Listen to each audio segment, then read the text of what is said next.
కీర్తనల గ్రంథం 118వ అధ్యాయం 28వ వచనాన్ని చదువుకుందాం.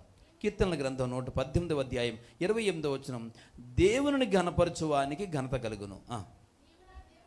నీవు నా దేవుడు, నేను నీకు కృతజ్ఞతాస్తుతులు చెల్లించదను.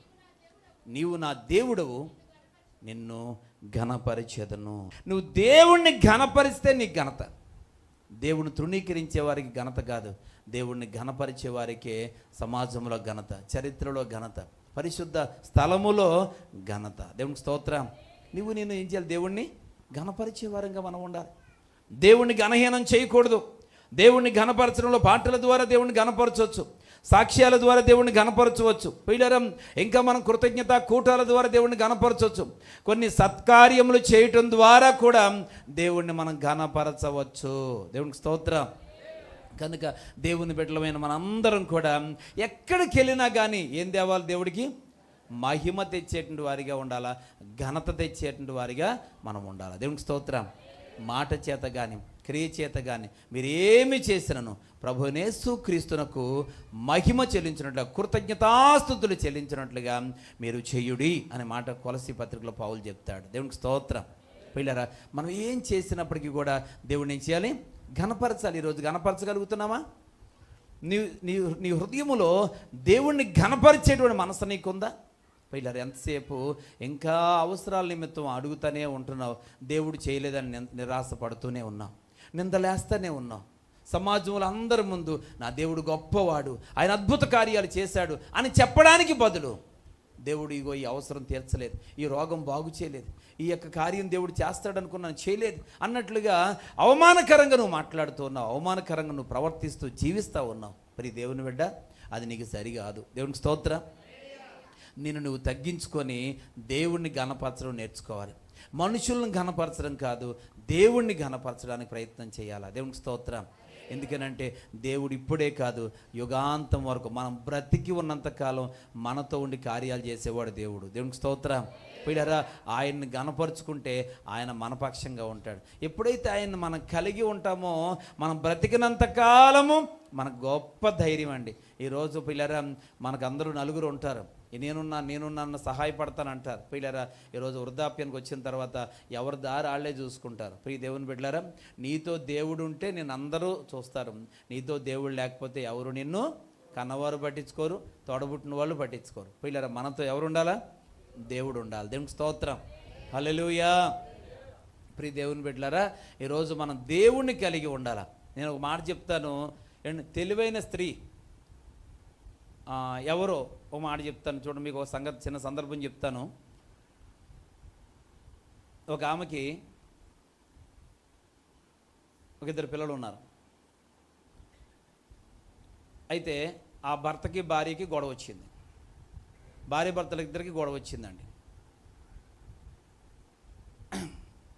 ఇప్పుడు భార్య అంటుంది భర్తతోటి, నువ్వు లేకపోయినా పర్లేదు, నేను పిల్లల్ని పెట్టుకొని బతుకుతాను అంటుంది. పిల్లల్ని పెట్టుకొని నేను బ్రతుకుతాను, నువ్వు లేకపోయినా పర్లేదు, నిన్నన్నా వదిలేస్తాను కానీ నేను ఎవరిని వదలను? పిల్లల్ని వదలను అంది. ఆవిడ తెలివైన స్త్రీయా కాదా? తెలివైన స్త్రీ.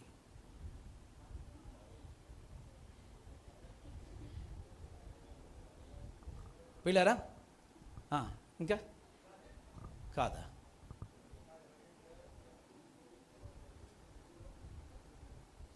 సరే, మీకు ఇంకొక చిన్న మాట కూడా చెప్తాను. ఆయన అంటున్నాడు, నీకు పిల్లలు కావాలా నేను కావాలా అన్నాడు. తెలివైన స్త్రీ ఏమంటుంది? పిల్లలు కావాలంటది. అవునా? చెప్పండి, అవునా? వీళ్ళే బుద్ధిహీనులు అంటే, వీళ్ళే బుద్ధిహీనులు అంటే. పిల్లరా, ఎందుకు ఈ మాట జ్ఞాపకం చేస్తున్నానంటే, అప్పుడు మట్టుకి కరెక్ట్గానే మాట్లాడింది అనిపించినా అది కరెక్ట్ కాదు. ఎందుకంటే పిల్లలు ఎవరు పెళ్ళిళ్ళు చేసుకుంటే వాళ్ళ భార్యను తీసుకొని లేకపోతే ఆ భర్తను తీసుకొని ఏం చేస్తారు చెప్పండి? ఎవరి కుటుంబాలను వాళ్ళనే సెట్ చేసుకొని వాళ్ళంతా, మరి వాళ్ళు ఎదగాలి కదా. మనంతటి వాళ్ళు వాళ్ళు అవ్వాలంటే వాళ్ళ కాళ్ళ మీద వాళ్ళు నిలబడి అలా పైకి లేగాలి. దేవునికి స్తోత్రం. వాళ్ళ పనులు వాళ్ళు చక్కబెట్టుకుంటారు. ఈవిడ సంగతి అంతే. వీళ్ళకు తోడు ఉండదు. మరి తోడు నీడ కావాలంటే ఎవరు ఉండాలా? శాశ్వతంగా ఉండే నీడను వదులుకోకూడదు. దేవునికి స్తోత్రం కలుగును గాక. హల్లెలూయా. ఎవరికైనా నా మాటలు గాయపరిస్తే క్షమించుదురు గాక. పిల్లరా, అంటే తెలివైన వాళ్ళ యొక్క నిర్ణయాల గురించి మాట్లాడుతున్నా. ఈరోజు మన జీవిత కాలము పిల్లరా మనతో ఉండేవారు ఎవరనంటే పిల్లరా జీవం గల దేవుడు. దేవునికి స్తోత్రం. ఎందుకంటే నిన్ను సృష్టించిన వాడు నీకు భర్త అయి ఉన్నాడు. ఈరోజు స్త్రీలైన పురుషులైన మనందరికీ కూడా పిల్లరా ఆయనే యజమాని. దేవునికి స్తోత్రం. ఎవరిని వదులుకోకూడదు. ఈరోజు పిల్లలు కలకలలాడుతున్నారని చెప్పేసి ఆయన గారిని వదులుకున్నట్టు ఈ లోకంలో ఉన్న మనుషులందరూ వీళ్ళు బాగున్నారు, వీళ్ళు నాకు సాయం చేస్తారు, వీళ్ళు నాకు చూస్తారు, వీళ్ళు ఉన్నారు అనుకొని అందరినీ చూసుకొని మురిసిపోయి అసలైన దేవుణ్ణి కానీ వదిలేసుకున్నావు గనక. దేవునికి స్తోత్రం. పిల్లరా ఆయన్ని కానీ లేకపోతే వీళ్ళందరూ మనల్ని ఏం చేస్తారు, ఎప్పుడు పోతారా అని చూస్తారండి. ఎప్పుడు పరదేశంలో ప్రియులారా పాడేద్దామని చూస్తారండి. బతుకున్నప్పుడు ముద్దట్టరు కానీ చచ్చిపోతే మాత్రం గిన్నెల మీద పేర్లు ఫ్లెక్సీలు, ఊరందరికీ భోజనాలండి, ఊరందరికీ భోజనాలు. ఎన్ని వెరైటీలో. మా అమ్మ బతుకున్నప్పుడు సేమియా తినేది. ఎందుకని సేమియా. పిల్లరా ఏదంటే అది. చచ్చిపోయినాక బతుకున్నప్పుడు అంత ముద్ద కూడా పెట్టరు. పిల్లరా చచ్చిపోయిన తర్వాత మాత్రం మనకి పెడతారు, కాకులకు పెడతారు, ఆటలకు పెడతారు, వీటికి అందరికీ పెడతారు. ప్రియ దేవుని బిడ్డలారా, ఈరోజు జీవంగల దేవుని వాక్యం వింటున్న వాళ్ళారా, మనం బ్రతుకున్నప్పుడు మన బాధ్యతాయుతంగా మనం ప్రవర్తిద్దాం.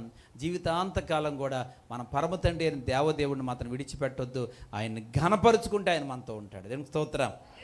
ఆయన తృణీకరిస్తే మనం కూడా పిల్లరా దేవుడిని కోల్పోయి తృణీకరించబడతామనే మాట చూస్తాం.